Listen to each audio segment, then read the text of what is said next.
নমস্কার বন্ধুরা, আবার একটা নতুন ব্লগ নিয়ে আমি চলে এলাম। ওয়েলকাম টু মোহরস জার্নি।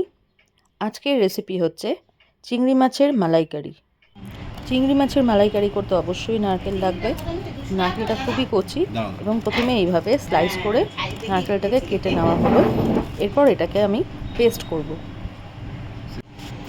এই যে এরকমভাবে পেস্ট করা হয়েছে, দেখতেই পাচ্ছেন।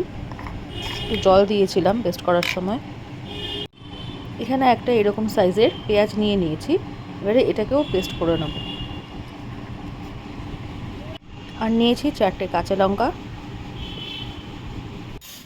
এখানে কাঁচা লঙ্কা আর পেঁয়াজ আমি একসাথে পেস্ট করে নিয়েছি। আর নিয়েছি আদা রসুনের পেস্ট। চিংড়ি মাছটাকে ভালো করে নুন হলুদ মাখিয়ে নেওয়া হলো। কড়ায় বেশ খানিকটা সরষের তেল দিলাম। তেলটা গরম হওয়ার পরে এখানে দিচ্ছি হচ্ছে গোটা গরম মশলা ছেড়ে দেবো, যেমন লবঙ্গ, এলাচ, দারচিনি। তারপরে হচ্ছে এই চিংড়ি মাছগুলোকে এর মধ্যে দিয়ে আগে ভালো করে ভেজে নেওয়া হবে। তেজপাতাও দেওয়া হয়েছে।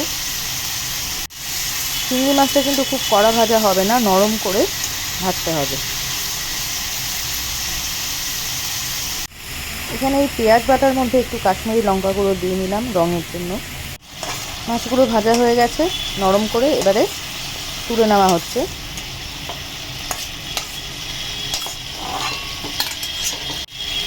ওই কড়াতে আগের তেলের মধ্যে আরও খানিকটা সরষের তেল মিশিয়ে নিলাম, তারপর সেটা একটু গরম হবে।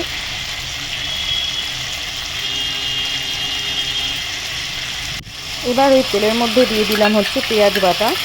একে একে সব দিতে হবে। পেঁয়াজ, কাঁচা লঙ্কা বাটা, লঙ্কা গুঁড়ো, কাশ্মীরি লঙ্কা গুঁড়ো, তারপরে দেওয়া হলো আদা রসুনের পেস্ট দিলাম। এরপরে দেব নুন পরিমাণ মতন। এখানে 1 চামচ নুন দিলাম। এরপর দিয়েছি হলুদ গুঁড়ো দিলাম, কারণ মাছ ভাজার সময় এর আগে নুন দেওয়া হয়েছে, তাই খুব বেশি নুন দিলাম না। দিয়ে এটাকে এবারে খুব ভালো করে কষাতে হবে মশলাগুলোকে তেল ছাড়া পর্যন্ত।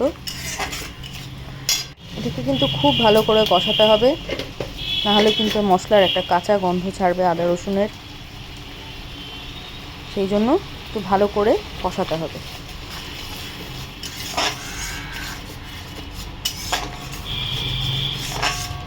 এবার ওই মশলার মধ্যে মাছগুলো ছেড়ে দিলাম। ভাজা মাছগুলো দিয়ে আবার একটু কষাতে হবে, যাতে মশলার সাথে মাছগুলো ভালো করে মিশে যায়। এর মধ্যে এবার একটু 2টো কাঁচা লঙ্কাও দেওয়া হয়েছে। এরপরে নারকেলের যে পেস্টটা করে রাখা হয়েছে, নারকেল কোড়ার, সেইটা দিয়ে দেওয়া হলো।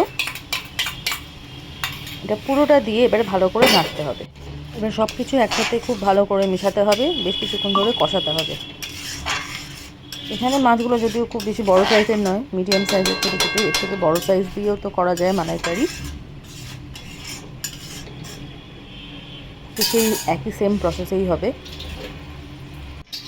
এটা আমার বলা হয়নি, এর মধ্যে কিন্তু মিষ্টিও দেওয়া হয়েছে। 2 চামচ মতো চিনি দেবেন অবশ্যই, একটু মিষ্টি মিষ্টি হবে। তাহলে রেডি চিংড়ি মাছের মালাইকারি।